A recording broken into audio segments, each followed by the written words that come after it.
Muy buenos días. Un saludo muy cariñoso desde acá para cada uno de ustedes que nos están escuchando en sus casas. Confiamos que se encuentren bien. La palabra del Señor dice: la salvación de los justos viene del Señor. Él es su fortaleza en tiempos de angustia. El Señor los ayuda y los libra de los malvados y los salva, porque en Él ponen su confianza. Señor, en esta mañana ponemos la confianza en ti y en lo que tú nos vas a decir en tu palabra. Te confiamos porque tú eres un Dios veraz, fidedigno, que siempre dice la verdad.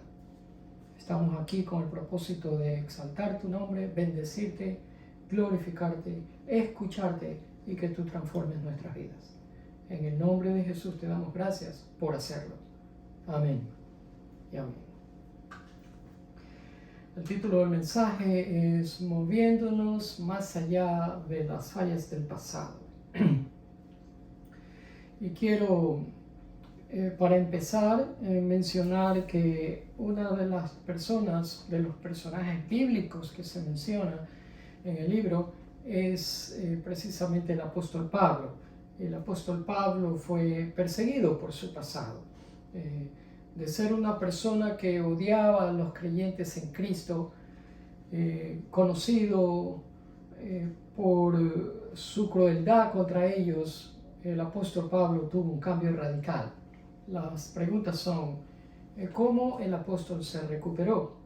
¿Y cuál es el secreto para vivir más allá de nuestros errores del pasado? Pues para darnos la respuesta vamos a ir al libro de Isaías, así que les pido que mantenga usted abierta la Biblia en Isaías 58. Encontramos un pasaje donde el profeta describe cómo remover la pesada carga de la opresión, producto de fracasos y fallas nuestras en nuestro pasado. Lo que encontramos en esta sección de Isaías 58 son palabras de ánimo para cualquier persona que anhela, que desea voltear la página de su vida y empezar a moverse hacia adelante. No se puede vivir con sentimientos de culpabilidad y de vergüenza. Vivir así es como ahogarse en sentimientos de derrota. Recuerdos de errores y de fallas en el pasado inundan nuestra mente, vienen a ella como un río, nos inquietan, nos quitan el sueño, perturban nuestro descanso, nuestra paz. Esos pensamientos están impregnados en nuestra mente, tal parece que nunca nos vamos a poder sacudir de ellos porque están siempre delante de nosotros. Es como cuando el rey David en el Salmo 51 le dice al Señor: mi pecado siempre está delante de ti. Así están esos pensamientos también. Y esto es lo que nos lleva a preguntarnos: ¿qué hacemos nosotros con esos fracasos del pasado? ¿Cómo los vamos a manejar para poder entonces movernos hacia adelante? Porque de seguro Dios no quiere que nosotros vivamos con sentimientos de reproche, de inseguridad y de preocupación. Pues bien, para empezar, primero quiero compartir con ustedes 3 realidades dolorosas de nuestra humanidad. Nos duele oírlas, pero son verdad y tienen que ver con todo ser humano sobre la faz de la tierra. En primer lugar, la primera realidad es que todos somos personas imperfectas y pecadoras.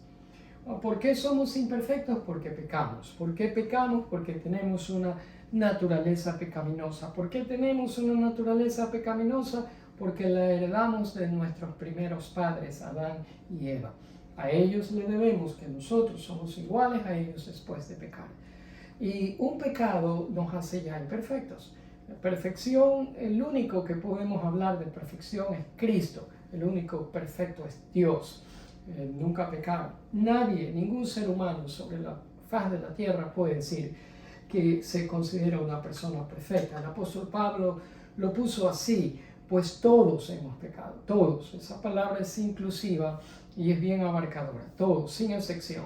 Nadie, si ves es otra palabra absoluta, nadie puede alcanzar la meta que Dios nos ha puesto, que Dios ha establecido. Nadie, es imposible. Este versículo habla entonces de nuestras imperfecciones, este versículo habla de nuestras deficiencias. La prueba de que vivimos con esas imperfecciones es el hecho de que ni usted ni yo somos capaces de llevar a cabo o de funcionar a nuestro más alto nivel de productividad. Quisiéramos hacerlo, pero sencillamente no podemos, porque no fuimos creados para ser 100% exitosos y alcanzar la perfección por nuestros propios medios, por nuestros propios esfuerzos. Eso es imposible. Algún día los seremos, algún día seremos perfectos, pero no será por nuestros propios esfuerzos, sino por lo que Dios haga en nosotros. Por lo tanto, si usted anhela ser una persona perfecta, le digo que ese ideal está fuera de nuestro alcance.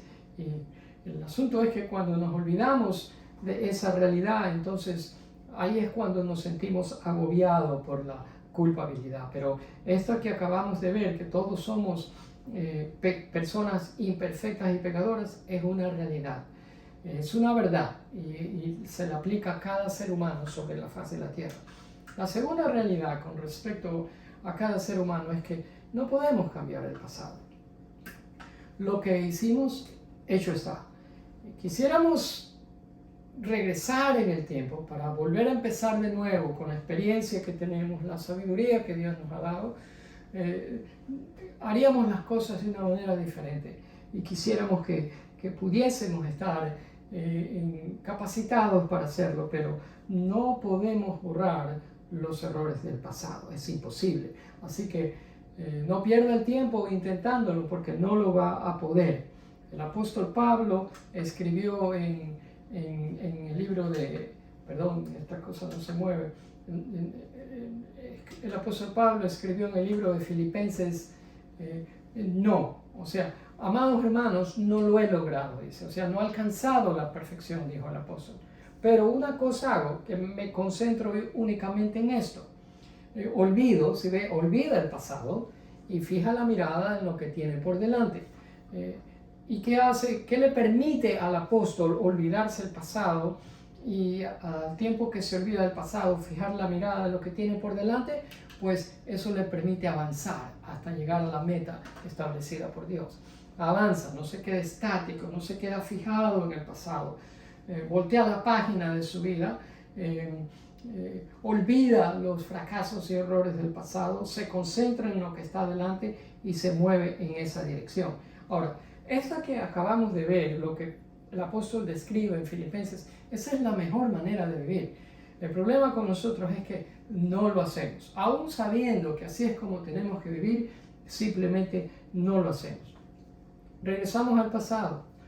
Lo tenemos presente en nuestras conversaciones.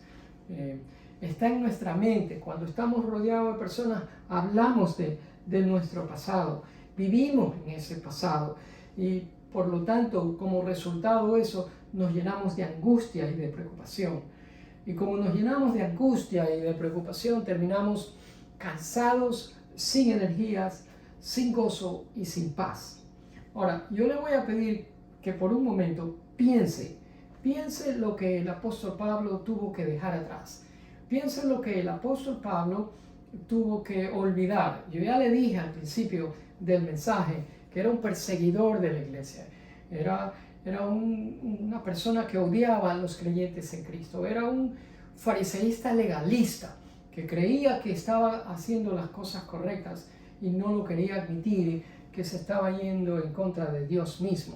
Era una persona orgullosa.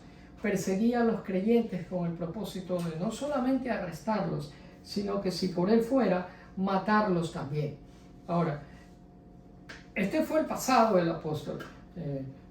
Ya lo ve usted, pero él tuvo que olvidar ese pasado y para hacer eso le fue necesario empezar un nuevo capítulo, voltear la página de ese pasado. De lo contrario, el apóstol jamás hubiera podido escribir estas cartas que están plasmadas, registradas, guardadas en el Nuevo Testamento y que son de instrucción para nosotros, y a través de esas cartas Él establece el fundamento de nuestra fe. No hubiera podido hacer eso, simplemente.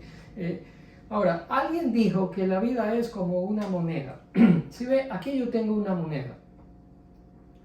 La vida se compara con una moneda. Yo puedo gastar esta moneda de la manera que a mí me da la gana. Yo puedo gastar esta moneda de la manera que yo quiero, pero solo puedo gastarla una vez, porque una vez que la gasto, yo no la vuelvo a ver a esta específica moneda nunca más. Las probabilidades de que yo vea a esta moneda otra vez y que caiga en mis manos son prácticamente cero. La vida es igual. La vida es una. Usted la vive de la manera que usted elija vivirla, como usted quiera, pero recuerde que solamente puede vivirla una vez. Y el consejo divino y sabio de Dios es que la vivamos bien y que hagamos buenas elecciones, que escojamos buenas decisiones. La tercera realidad, antes de entrar en materia de Isaías 58, es que somos responsables personalmente por nuestras propias fallas. Si ve, no es correcto ni tampoco es bíblico racionalizar nuestros errores del pasado. No es correcto ni bíblico justificar nuestros fracasos y nuestras fallas echándole la culpa de ellos a otras personas. Cuando nosotros fallamos, nosotros somos los únicos responsables. Eso es lo que está diciendo y eso es una realidad de la vida. Un alcohólico, antes de ser restaurado, necesita admitir que él es responsable por las decisiones que está haciendo. Él necesita decirlo con su propia boca: soy un alcohólico. Y ese es el principio de su proceso de restauración y de recuperación. En la Biblia, el hijo pródigo, antes de ser restaurado, él tuvo que reconocer que era el responsable de esa miseria que él mismo se había causado. Y él tuvo que decir: cuando vaya a mi casa, lo primero que tengo que decir a mi padre es: Padre, he pecado contra el cielo y contra ti. David, el rey, cuando pecó de adulterio con Betsabé, fue lo mismo, para que él tuvo que admitir su responsabilidad por el pecado sin echarle la culpa a nadie, porque nadie la tenía, solo él. Y no fue hasta que él confesó en el Salmo y le dijo: Señor, he pecado contra ti, Señor. Ese es el punto de partida. El profeta Jeremías lo pone de esa manera que usted ve en la pantalla: porque yo sé muy bien los planes que tengo para ustedes, afirma el Señor. Son planes de bienestar y no de calamidad, a fin de darles un futuro y una esperanza. Y luego añade: entonces ustedes me invocarán y vendrán a suplicarme y yo los escucharé. ¿Sí ve? Ese es el primer paso para poder empezar el proceso de restauración, de recuperación, de renovación. El primer paso para admitir nuestra responsabilidad por nuestras propias acciones es precisamente humillarnos delante de Dios, y allá hay palabras que enfatizan en eso: el invocar a Dios, el venir a suplicar a Dios.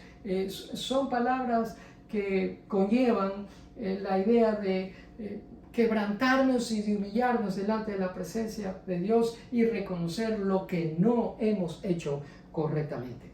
Y ahora bien, estos pasos que vamos a dar se aplican a cualquier tipo de relación, a cualquier tipo de persona que nosotros podamos haber ofendido con nuestras acciones.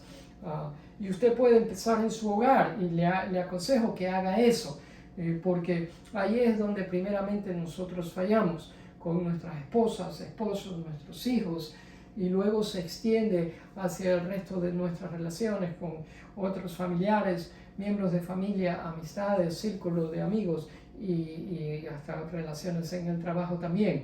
Es decir, que nosotros fallamos porque no somos perfectos, nosotros fallamos porque somos deficientes, y más nunca podemos arreglar esa situación, sino más bien tenemos que reconocer que no podemos hacerlo y que necesitamos de una ayuda de un ser superior que nos dirija para poder hacerlo. Así que las pautas que vamos a ver en unos minutos, usted las puede aplicar en cualquier tipo de relaciones que usted busque una reconciliación. Bien, el asunto es que necesitamos superar ese estado de culpabilidad, esos sentimientos de vergüenza que tenemos producto de nuestras fallas del pasado, y necesitamos enfocar nuestras vidas en ese proceso que les acabo de escribir de restauración y de renovación. La pregunta es ¿cómo lo hacemos? Bueno, en Isaías 58, que espero que usted lo tenga abierto, encontramos una fuerte llamada de atención de parte de Dios hacia el pueblo de Israel, que era una gente religiosa, envuelta en muchísimas actividades vanas, actividades vacías, actividades religiosas, tal como la palabra lo dice, pero no necesariamente que agradaban a Dios. Eran actividades huecas, eran actividades sin sentidos, y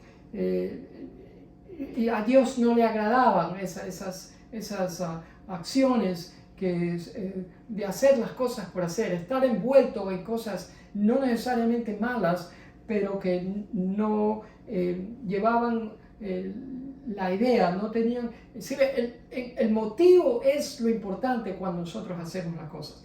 Y el motivo que Dios ve es el estado de nuestro corazón, el exhibir arrepentimiento genuino de corazón. Y el pueblo de Israel no lo tenía. Hacían las cosas por hacer y muchas veces por obligación. El tema en Isaías 58 era el ayuno, si usted empieza a leer. Y el pueblo de Israel, en lugar de hacer esa actividad espiritual y religiosa como el ayuno, en lugar de hacerlo con humildad de corazón, lo hacían por presumir de ser religiosos, por presumir de que le estaban haciendo un favor a Dios. Pero en realidad no había en ellos ninguna actitud de compasión por el sufrimiento de la gente que estaba alrededor de ellos. No había una actitud de compañerismo con la gente que funcionaba alrededor de ellos. Y no había tampoco ningún reconocimiento individual por las propias áreas débiles que ellos tenían en sus vidas y que eran obvias y que las estaban demostrando por las acciones que ellos estaban teniendo en sus relaciones con los demás. El profeta Isaías los confronta y les dice una pregunta que la pongo en mis propias palabras, pero en realidad eso es lo que les pregunta. Les dice, ¿ustedes de verdad creen que Dios se va a complacer con lo que ustedes están haciendo? Y la respuesta es obvia, la respuesta es no, de ninguna manera. Esa no es la clase de ayuno que el Señor deseaba de su pueblo. Esa no era la clase de conducta, de comportamiento, de actitud, de acción que el Señor quería del pueblo de Israel. Por lo tanto, después de eso, el profeta Isaías da 5 pautas que nos van a ayudar a superar esos sentimientos que nos hacen ser personas disfuncionales en nuestras relaciones. Y empezamos. Son 5 y la primera es, la primera pauta es que en nosotros debe de haber un verdadero arrepentimiento. Verdadero arrepentimiento. ¿Cómo ocurre ese verdadero arrepentimiento? Yo les di una pauta hace un momento y es humillándonos delante de Dios, quebrantándonos delante de Él. El peor enemigo nuestro, si nosotros queremos que en nosotros ocurra un verdadero arrepentimiento, es el orgullo. Cuando somos personas orgullosas, a menos que lo hagamos a un lado del orgullo, jamás podremos tener un verdadero arrepentimiento. Será como el pueblo de Israel en la época de Isaías, que no se arrepentían de verdad, sino que iban con el fluir de las cosas, y eso no es lo que el Señor quiere. Isaías 58, 6, 7 y 8, el profeta escribe, no, esta es la clase de ayuno que quiero. Está citando al Señor. Dejen en libertad a los oprimidos, suelten las cadenas que atan a la gente. No se escondan de sus parientes que precisen su ayuda. Entonces su salvación llegará como el amanecer. Sus heridas sanarán con rapidez. Su justicia los guiará hacia adelante. ¿Se da cuenta usted? Aquí encontramos términos que enfatizan en humildad. Suelten las cadenas, no se escondan de sus parientes, sus heridas sanarán. Y cuando nosotros hacemos estas cosas, simplemente estamos humillándonos, estamos quebrantándonos delante del Señor, estamos procediendo con justicia y eso nos va a guiar hacia movernos hacia adelante, dejar ese estancamiento espiritual en que nos encontramos, producto de nuestras fallas fallas pasadas y errores pasados. Esa es la primera pauta, que debe de haber un arrepentimiento genuino en nosotros, un reconocimiento de lo que hemos hecho mal y un quebrantamiento delante de Dios para nosotros empezar a movernos hacia adelante. La segunda pauta que nos da el profeta Isaías es orar. Orar. La oración siempre es indispensable. Isaías 9, la primera parte del versículo dice: entonces, cuando ustedes llamen, otra palabra sinónima de llamar es orar. Lo que les está diciendo Isaías es: cuando ustedes oren, el Señor les va a responder. Si ustedes oran, el Señor les responde. Esa es una promesa. Así que cuando usted ore, Dios le va a responder. ¿Y qué le va a decir? Sí, aquí estoy. Les contestará enseguida. Por lo tanto, cuando usted ore, pídale al Señor que le traiga a la mente aquellas relaciones con las cuales usted necesita reconciliarse. Recuerde la ofensa que usted ha hecho a esas personas. Escríbala para que no se olvide.